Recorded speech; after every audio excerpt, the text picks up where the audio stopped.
Sir, you are not audible.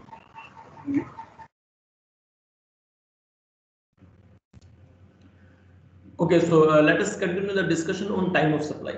In the last class, we have completely covered section 12 of the CGST Act. And now I will start with section 13 of the CGST Act, which deals with how to determine time of supply in case services are supplied. So let me share with you the notepad.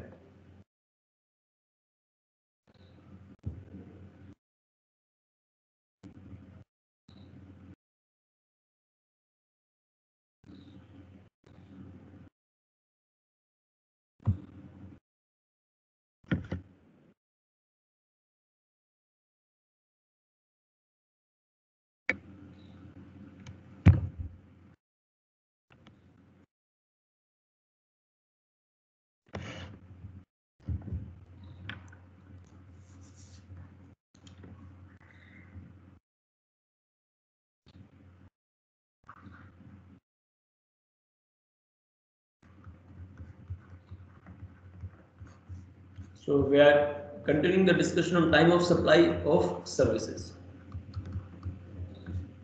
It is section 13 of the CGST Act.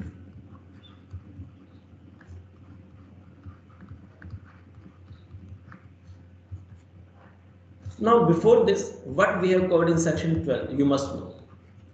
Section 12 was related to time of supply in case of goods are supplied. So there were three headings. Sorry, there were five sections, five headings you can say, not sections, five headings. First case, when you supply the goods where supplier is liable to pay the tax. Another heading was when you supply those goods where recipient is liable to pay the tax. Third heading was goods which are supplied through voucher. Fourth heading was residual cases of supply of goods. And fifth is increase in value of goods. Same headings are there in section 13 also. When you supply services, same headings. When those services where supplier is liable to pay, those services where recipient is liable to pay, services supplied through voucher, residual cases of supply of services, and increase in value. Same cases. But the provisions of these two are a little bit different. For these two provisions are almost same provisions which are used here, same provisions. But provisions of section 13 subsection 2 and 13 subsection 3 are different. If you remember, those sections were 12.2, 12.3, 12.4, 12.5, 12.6, and 12.1 simply tells you one thing, that liability to pay tax arises at the time of supply. Here also 13.1 simply tells you one line, that liability to pay tax arises at the time of supply. But remaining are these section 13.2, 13.3, 13.4, 13.5, 13.6. So I'm going to start with section 13.2. So my first point, those services, supply of services where supplier is liable to pay the tax.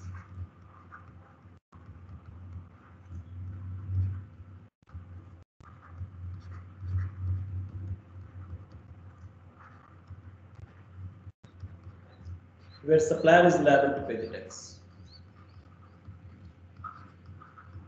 Section 13.2. Now, the provision is, what is time of supply is earlier of the following date. First date, the date of tax invoice. I'm not showing the act now because now you are familiar with the language of the act. So now you can refer the act to yourself. The date of issue of tax invoice, provided the tax invoice is issued within the prescribed period. Tax invoice, provided the tax invoice is issued within the prescribed period.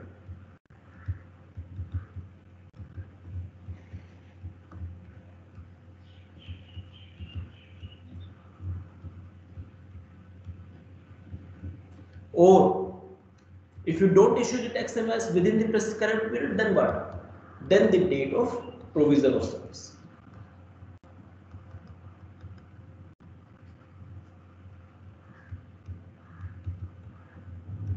If the tax invoice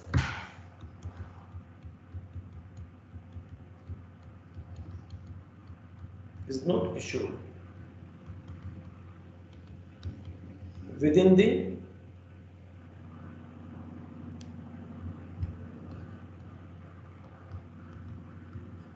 prescribed period under section 31.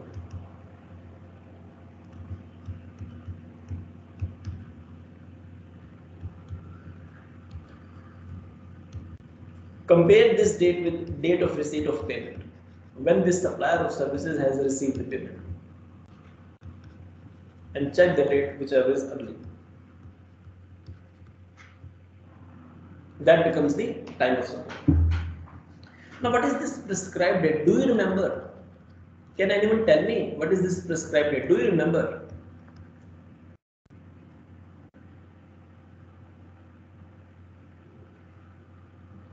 So let me explain what is this prescribed date. I don't know whether you remember it or not. This prescribed date under section 31 is what? So there was a section 31(2) which deals with issuing tax invoice in case of supply of services. And in that it was mentioned that invoice has to be issued within 30 days from the provision of service. And in case the supplier is a banking or insurance company, then the time period was within 45 days. In case the supplier is in banking or insurance sector. Do you remember this or no? This was section 31 subsection 2, where tax invoice in case of supply of service has to be issued within 30 days from the date of provision of service, or within 45 days from the date of provision of service if the supplier is in bank or insurance. This was section 31(2). Similarly, there was another section 31(5). In case of continuous supply of service. In case of continuous supply of service. Similarly, there was section 31 subsection 6. What happens when supply ceases before the completion?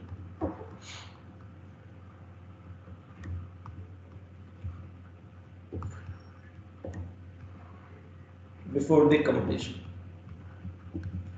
Now, when I say prescribed period, then you have to check yourself that is in your case 31(2) is applicable, 31(5) is applicable, or 31(6) is applicable. So this is the prescribed date. If you remember this prescribed date concept, please raise your hand. If you remember this concept, please raise your hand.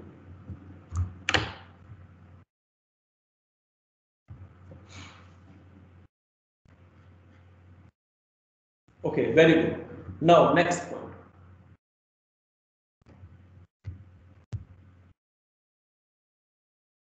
So this is how we determine the time of supply in case supply of services are happening.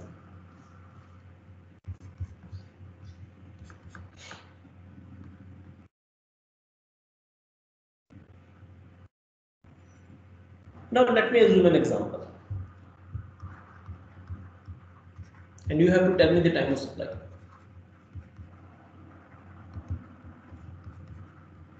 Time of supply in the following case. So there are 4 dates given.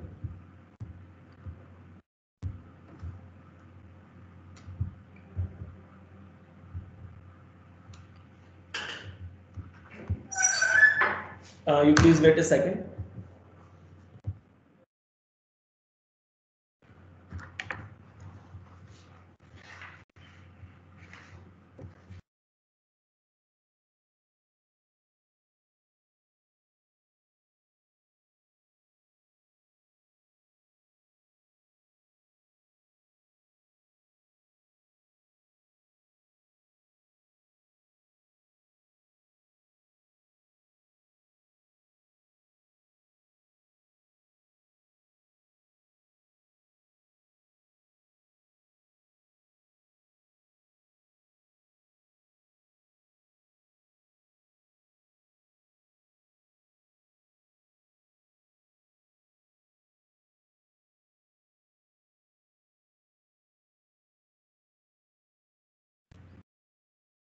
Okay, sorry. So what we were discussing is this example.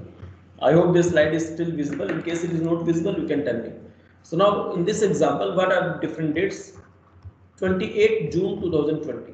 On this date, what happened is, I booked a convention hall for some function. I booked convention hall for 1,50,000 is the amount. 30,000 I paid in advance on the same day.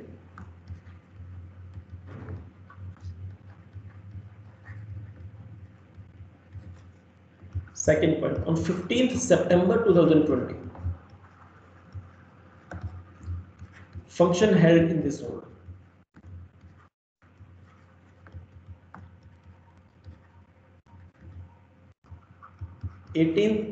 October 2020, supplier issued the tax invoice.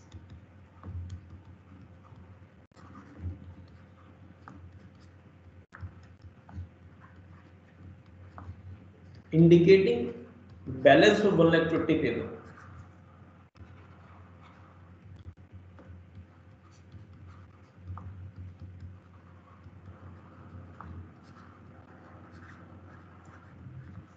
And fourth point, 21st November 2020, balance payment is paid.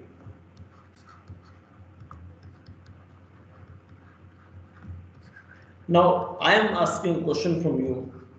Tell me the time of supply, that's it. Within 1 minute, please read and tell me the time of supply.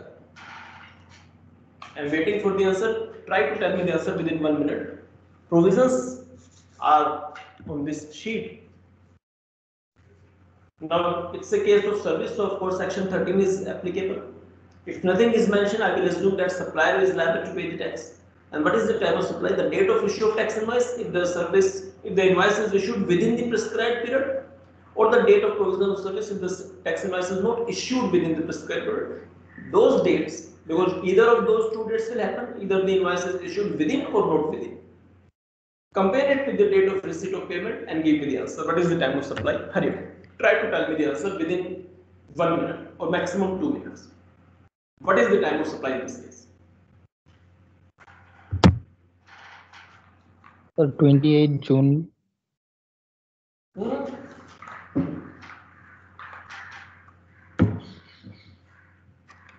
28 June. Yes, sir. Any other answer? Sir, 15 September. Any other answer? So 15th September. Okay, so how 15th September? Anyone who can give me the answer? How 15th September? So one answer is 15th September. How? How you have given me the answer 15th September? Please explain. Sir, because the payment is linked to the completion of an event. So the invoice has to be issued as per section 31 on or before the completion of event. No.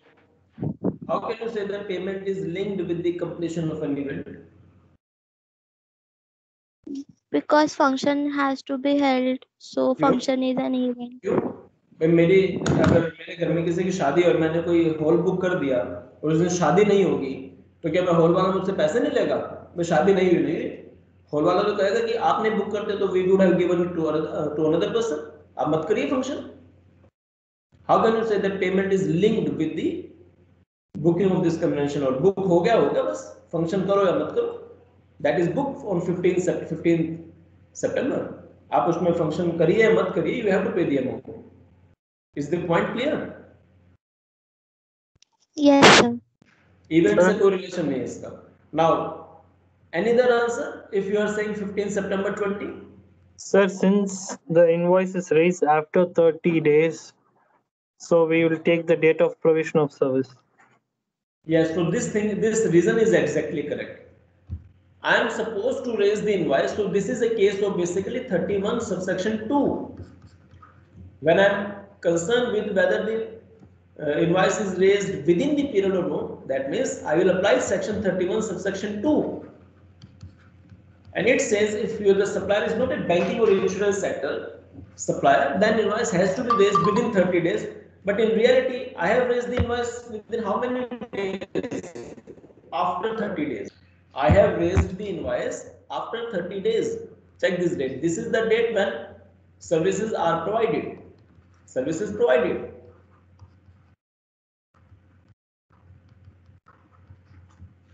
But invoice is issued after 30 days. So what is my A point? So what is time of supply? Point number 1. Then they say that then it does not matter when you issued the invoice because you are already late. Government says we are not going to delay our tax. So they say when you actually provided the service. So my answer will be 15 September. So I will write this date, 15 September 20, because invoice is issued after the prescribed period. So 15 September 20 is the date of provision. Compare this date with what? Date of receipt of payment. Now there are two payment dates. For 30,000 the payment date is this, and for 1,20,000 the payment date is this. So there will be two time of supplies. 15 September 20 or 28 June 20. This is the answer for how much amount? For 30,000. And similarly 15 September 20 or 21st November 20, this is the answer for which amount? For is 1,50,000. So the time of supply is 28 June 20 for 30,000 and 15 September 20 for 1,50,000. Please raise your hand if the concept is clear.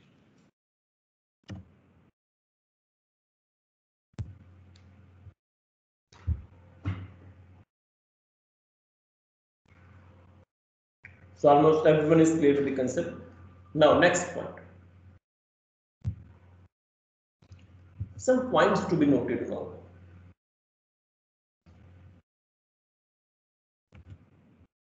So what is the note? Note. First point.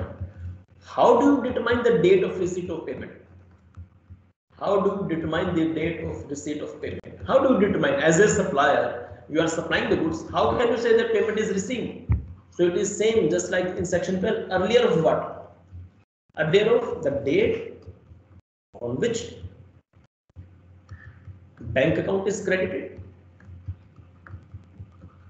or the date on which amount is entered in the supplier's books of account.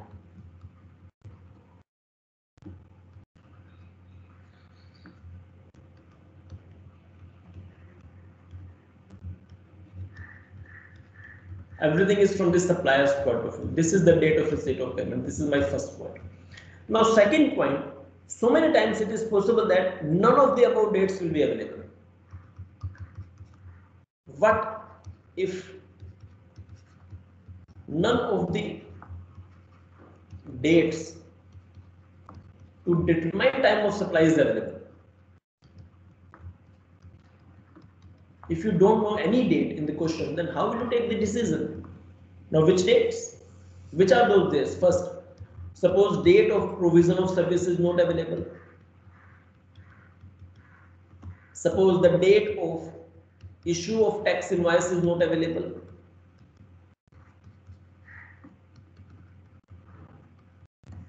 Suppose the date of receipt of payment is not available, because all these things are related to supplier's point of view. And suppose there is a fire in the supplier's office and all the reports are destroyed. So, and you don't have these dates. So how will you determine the time of supply? Then government says in that case, time of supply is the date of entry of receipt. So you go to the recipient, the date of entry of receiving services in the recipient's report. भाई recipient के पास अगर कोई report है तो वो ले लो. In the books of the recipient. If nothing is available from supplier's side, go to the recipient and then take the decision. Is the point clear or no?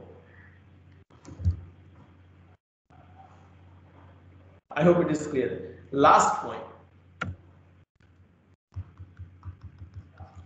Optional to ignore the date of receipt of payment.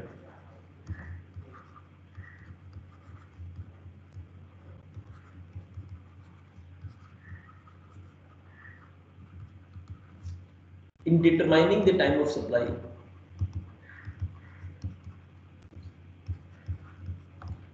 When advance up to 1000 is received.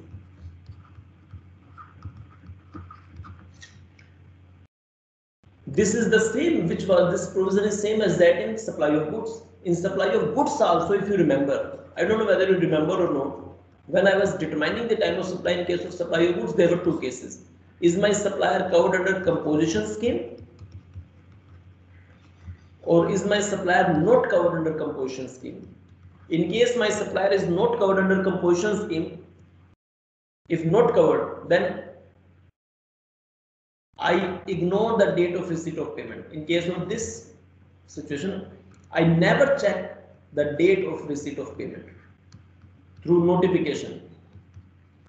So in case I have not opted for composition scheme, I determine my answer only on the basis of date of invoice.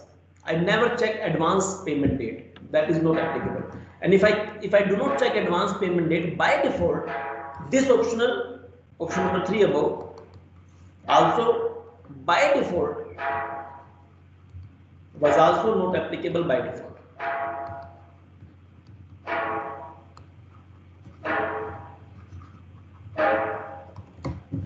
I hope you remember the point. And when as a supplier I opted for composition levy, I do not ignore the date of receipt of payment. That also matters.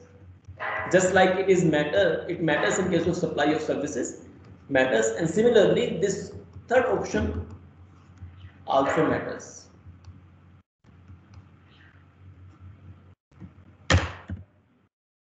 That is why here I am taking care of date of receipt of payment. But had it been supply of goods and supplier not opted for composition levy, I would not have checked this date.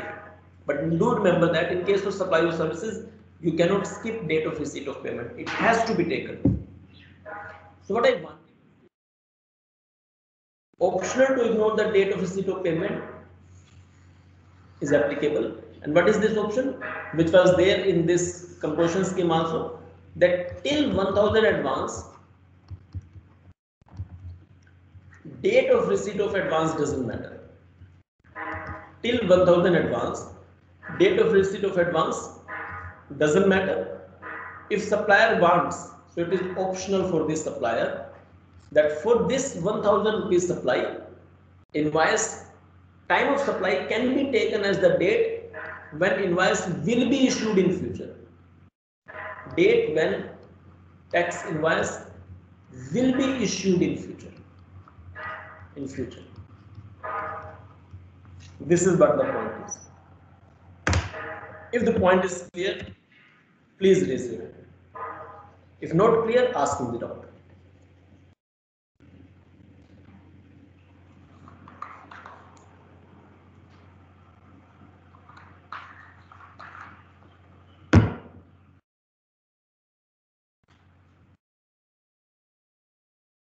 Okay, next one.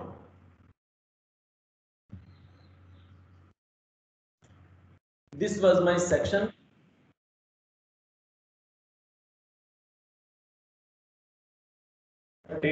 Now next section, 13.3.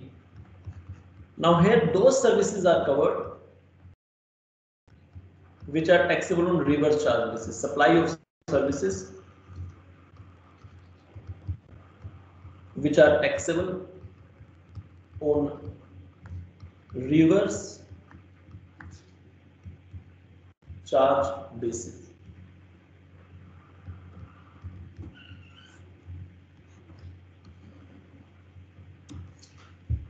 So what is time of supply? Two things.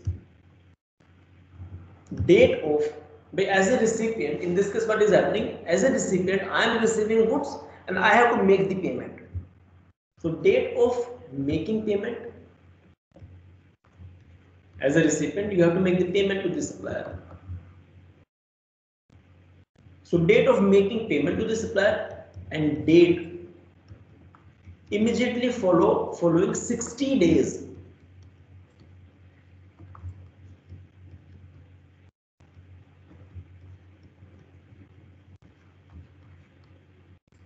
From the date of issue of tax invoice.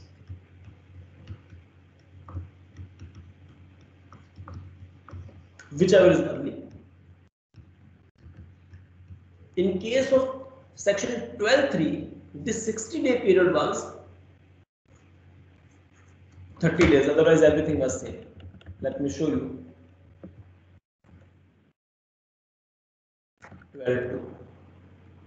12.3, let me show you 12.3. This was 12.3.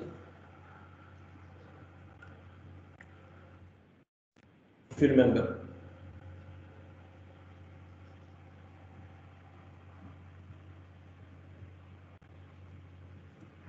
Date immediately following, rather than 30, now we have 60 days. Okay, and then date of payment, date of receipt of services is missing here. In case of 12.2, date of receipt of goods is also there, but now in this case, date of receipt of services we don't count.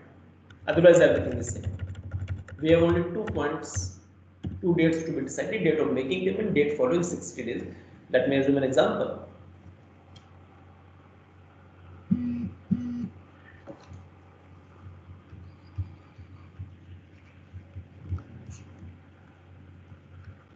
July 2020. Supplier issues the invoice.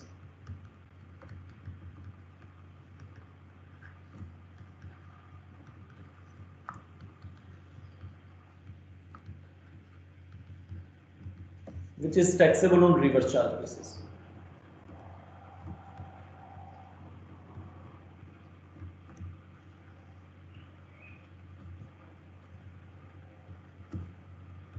November 20, recipient makes the payment. Can you tell me the answer? What is the time of supply? Hurry up, please tell me the answer. What is the time of supply? It's very simple. What is time of supply? Do remember that it is a case of service, not goods. So if it is services, I have to apply section 13. Further, within services, it is reverse charge. I have to apply 13.3. And now, what is time of supply? I am waiting for your answer. What is the time of supply? What is the time of supply?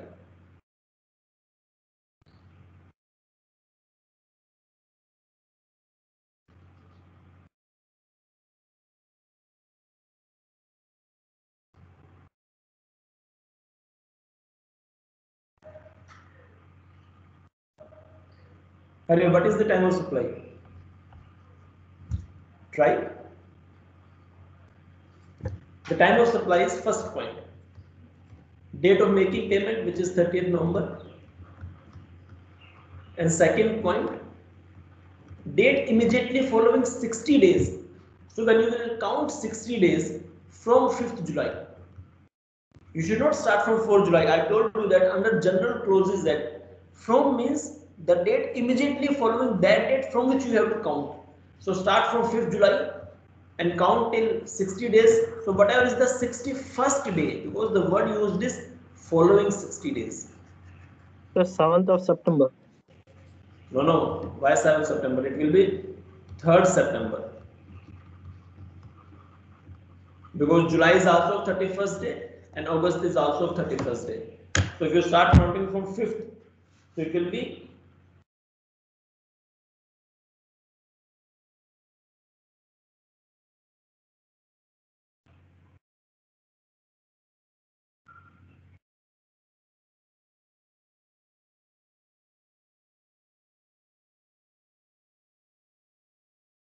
it will be 3rd. You can check. It will be 3rd. So 3rd September 20 is the time of supply. I hope the point is clear. This was 13.3. Next point, 13.4. Supply of goods through voucher. When supply of goods is happening through voucher, supply of services is happening through voucher. So supply of vouchers, and if services are supplied, so it is same just like section 12.4. You can check yourself. I'm not going to repeat that. Similarly, 13.5, residual cases of supply of services.